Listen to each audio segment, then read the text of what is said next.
Hey guys, this is Daniel here for the Brothers Boyd. This is our hot reads of the week.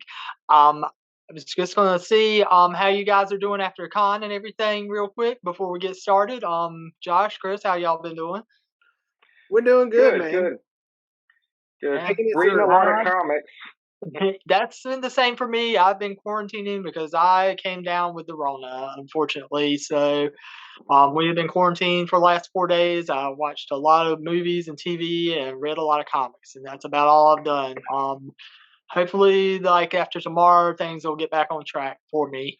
But just to go ahead and get into it, since what I've been reading, been catching up on a lot of things, and one of the books I've caught up on this week has been The Flash. I've read up to this month's issue. It actually got to issue 785, which is what we're going to talk about today. This was supposedly the conclusion of the storyline with the search for Barry Allen in the Speed Force slash multiverse. It's a little it's a little confusing on where they were really, but I guess the Speed Force and the multiverse are kind of like interconnected, I guess, basically. But this was by Jeremy Adams, and I'm gonna butcher this guy's name again because I did this book a couple months ago, but Amanke Nahulpan. Anyways, dude, you're a great Flash artist. We'll really get to talk about that because you really did put three distinctive styles in the three stories that they're telling here, and really kind of gave each segment its own little artistic vision, really. And I really like how he did that. And there's some points in this story where it feels like he's channeling 90s Joe Quesada a little bit in his artwork, and that's just great to me, honestly. Um, but anyways, back to the story on this. Well, this is a continuation. This is kind of the conclusion of their search for Barry. We still had Jesse Quick and her companion there looking for Barry in the Mad Max world. And We also had Jay and Irie looking for him in Central City that looks like a lot like Gotham. I know I kind of compared it to Back to the Future Part Two, where the Biff Tannen like nightmare future world. But really, it's I think more of a now that I've seen more of the story, it's really kind of a take on Gotham City. If Central City kind of become like Gotham, and you get to see the Night Flash, basically is what he's called. He's just the brutal, dark, brooding version of the Flash. And also, you had this very 60s slash 50s slash 60s style comic version of the Flash, where like you had the dot color printing and everything like that. And this is where we start our story off with because we have Wally and Wallace finding Barry, and Wallace kind of gets sidetracked in the last issue, but Barry sees Wally and thinks he's Thawne, really. So he's like just beating the living tar out of him, and he gets a rescue from Linda, who finally comes through. And she's like, I've had enough of this. I got to find them. They've been gone too long. And she has probably the greatest moment in the comic where she just backs some sense into Barry, and Barry's like, "Hey, Linda, okay, what's going on here?" She's like, "That's not him. That's not Dawn. That is Wally." He goes, "Oh my goodness, it is Wally." And basically they kind of get him rescued. Really, Linda really comes to the rescue here for Wally and everyone, really, because she gets Barry's senses back to him and kind of gets him back to where he's supposed to be. But there's also a theme throughout each of these stories that wrap up that really is great because you kind of get this thing about how Barry is a hero no matter where Earth he's on. And really the best hold of that was the Night Flash, where you're thinking he's just this brutal villain like that's just taken over Central City, but he's really actually still, Barry at heart. He's doing it. He's just had some tough times, so he he's still a hero at heart, and despite all the bad things that's happened to him. And then you had the Mad Max kind of wrap up, which is just kind of great in and of itself because just I love Mad Max anyways. But yeah, that's basically the story of this issue. They kind of find Barry and get him going, and we get another hint about the Justice League. Like, yeah, they're not probably not gone. There's something going on here, and they really do tell you at the end of the story that hey, the Flash family's coming in to help with this, and you get Barry going, hey, I'm going to see if I can't find the Justice League. So we've got two people really actively looking for the Justice League now, and that's kind of where we end off with the story. Like I said, this has been a really fun story. There is going to be another story that ties in, so it looks like the series is going to kind of tie over in present with what's going on with it continuously. So that's going to be fun to really read throughout the next couple of months.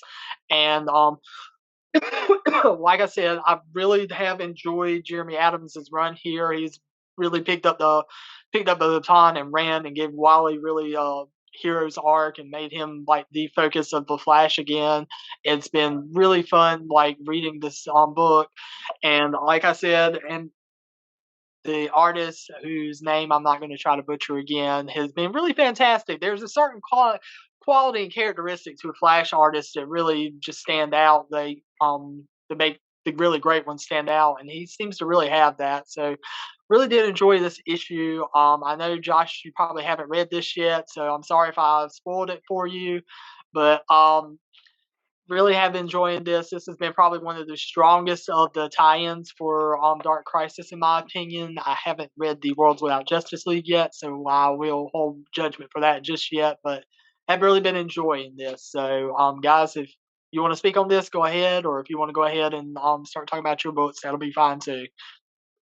Hey, Daniel, I just finished reading 785 this week too. And like you said, the artist, give him a lot of credit because he's drawing like three different styles of comics there, if you think about it, because each individual storyline had a different art style to it. So this Yeah, guy's not only doing the normal art, he's doing the dot art like we saw in the 50s and 60s. The Mad Max had a different look and feel, and even the Night Flash slash what we want to call Batman. If Flash was Batman.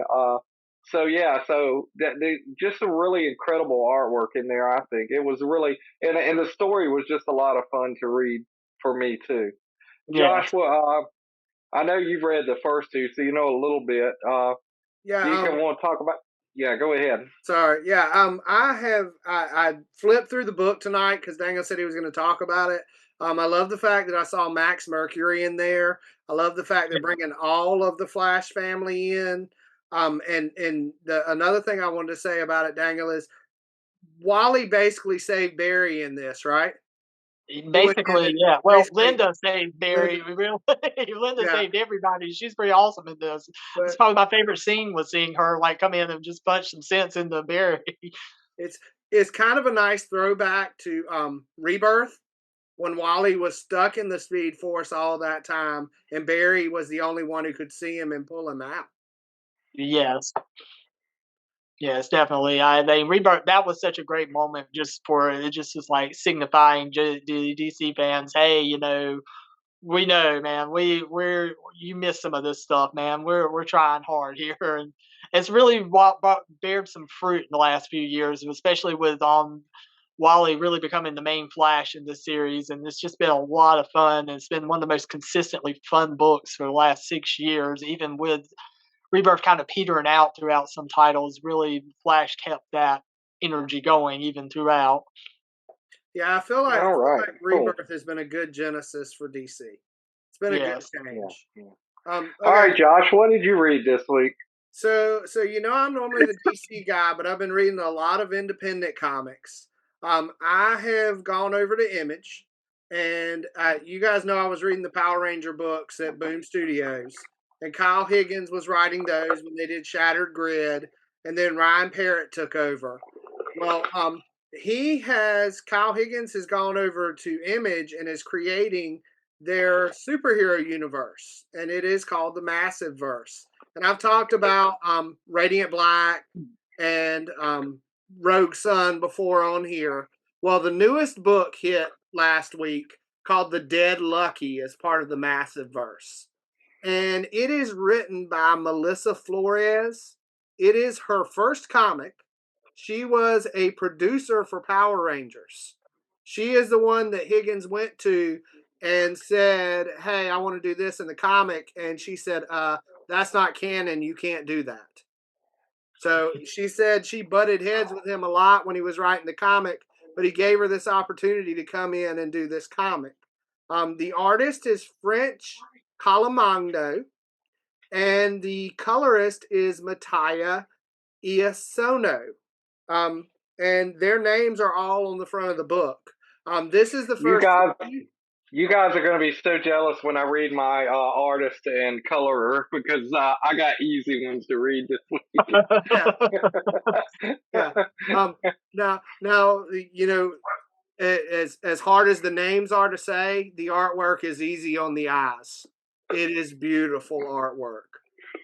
We're introduced to Bibiana Lopez Yang. She goes by BB. She is a former military. She has come back from Afghanistan with PTSD, and coming back from Afghanistan with PTSD, she also has powers of electrical current. She lives in San Francisco, and we kind of open up with her talking with a therapist about her PTSD. It was a really human story when you get into it, and she's discussing all that. She's in San Francisco in Chinatown. Her father runs a restaurant there. And in this version of San Francisco, there is a tech company called Morrow who is running peacekeepers throughout San Francisco. Well, just like most of these stories, you know who gets the protection? The ones who can afford it. So the Morrow Company is moving in and out of the lower neighborhood, the more poor neighborhoods, and moving into the richer neighborhoods and taking care of those people. There's a band called the Salvation Gang, and they're going where Morrow leaves, and they're taking over. As we're reading this, the Morrow people have kind of came to her dad and said, "Hey, I know you have your restaurant here in Chinatown, but we can't protect you anymore. We're getting ready to move out of this area. You need to move your restaurant." And he's like, "I've been here forever. This is where I will be. I'm not going to go anywhere." He is an older gentleman who is not ready to change. And BB is kind of like, "I'm here to protect." The Salvation Gang comes in and starts attacking in this issue, and we find out that BB has this giant robot, and she gets inside the robot and comes at the Salvation Gang and is fighting against them.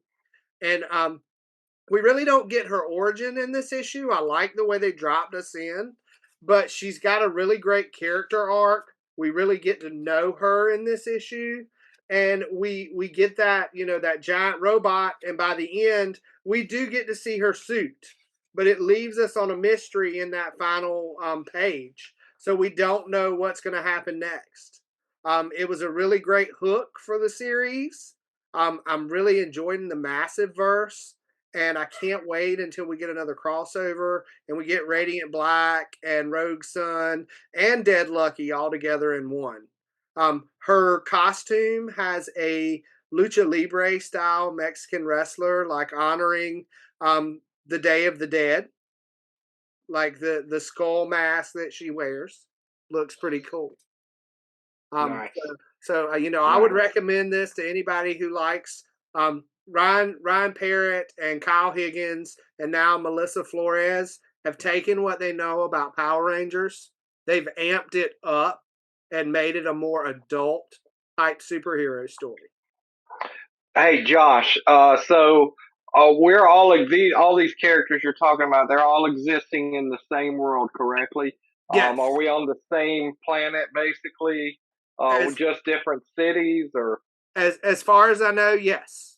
Yes, the only one I know of that's on a different planet or from a different dimension is the Inferno Girl Red, and she's only shown up in the Massiveverse crossover issue they did. Okay, so basically we're building a whole universe here. Yes. Nice. Very nice. Very nice.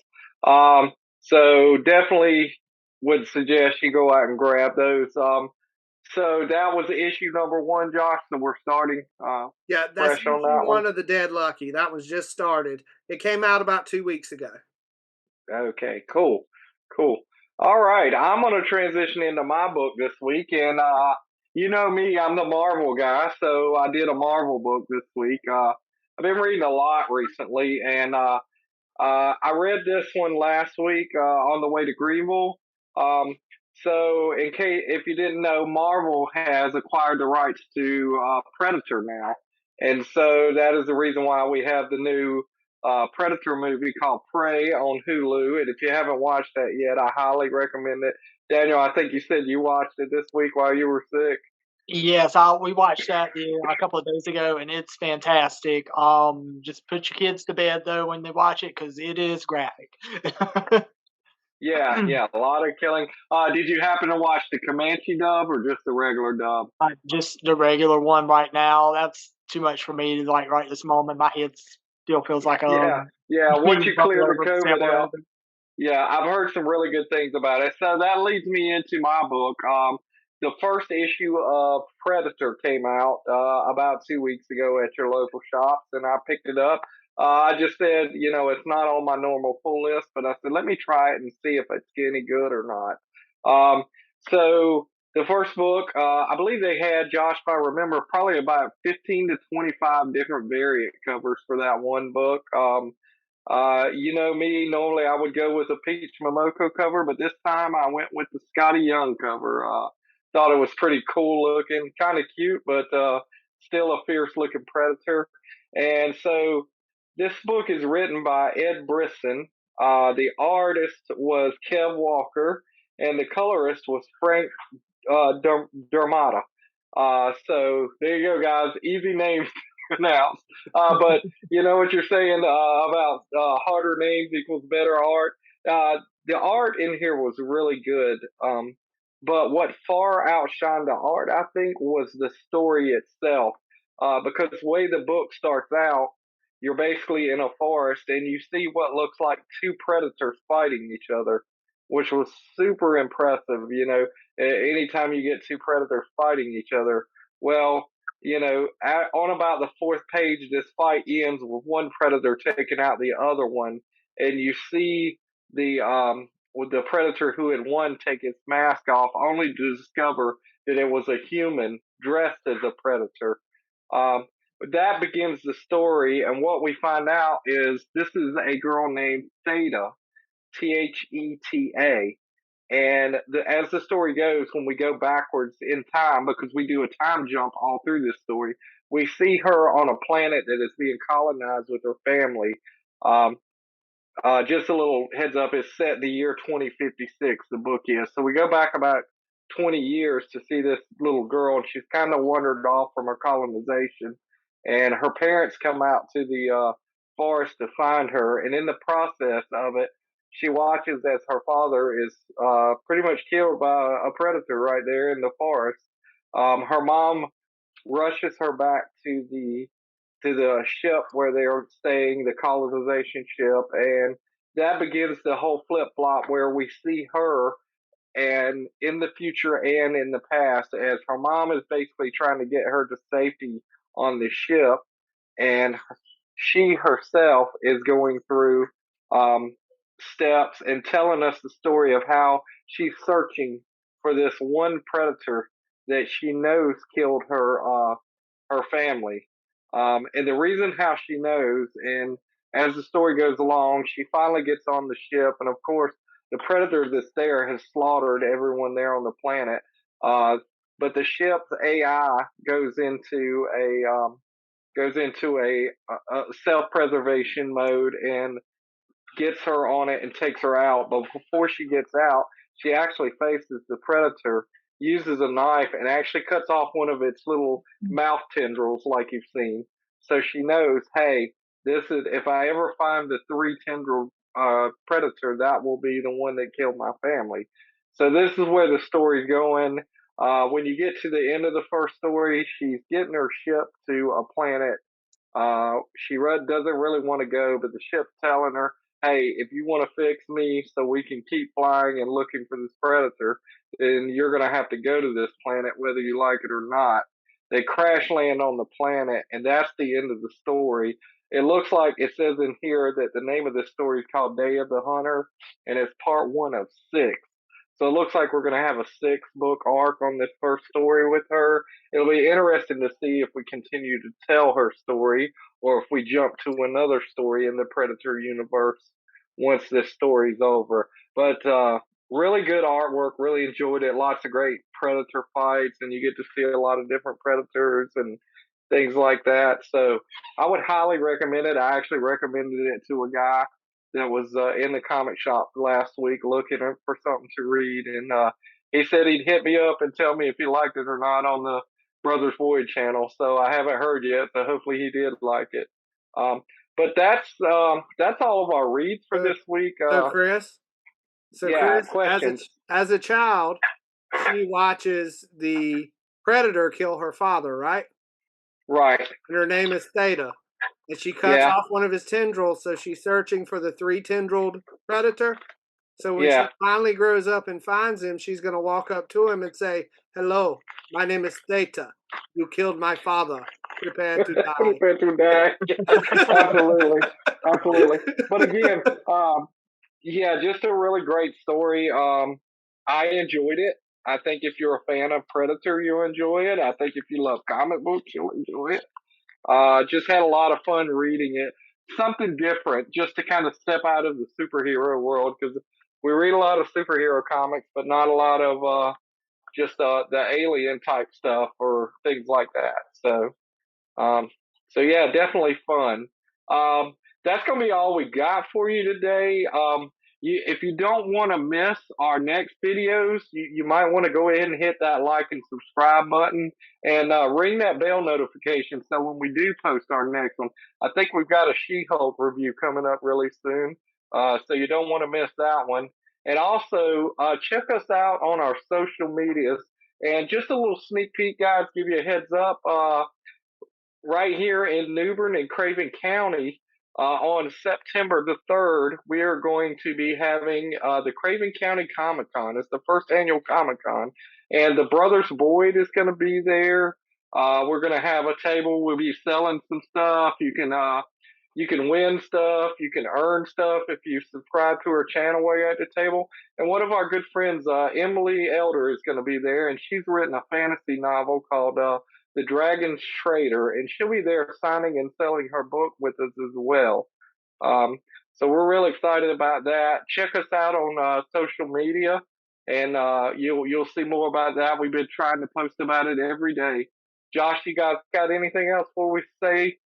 I'll throw the link up in our information for the Comic Con, and I'll throw the flyer up for you on the video so you can see it if you're interested in that, guys. Okay. Absolutely. I think the cost is $10 to get into that.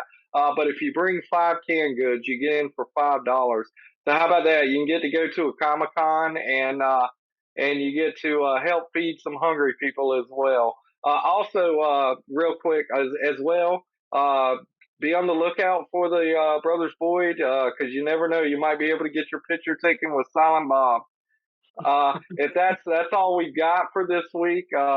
And until we read some more this week, we got to catch up and get some new hot reads. And until the next video, we will see you at the shop.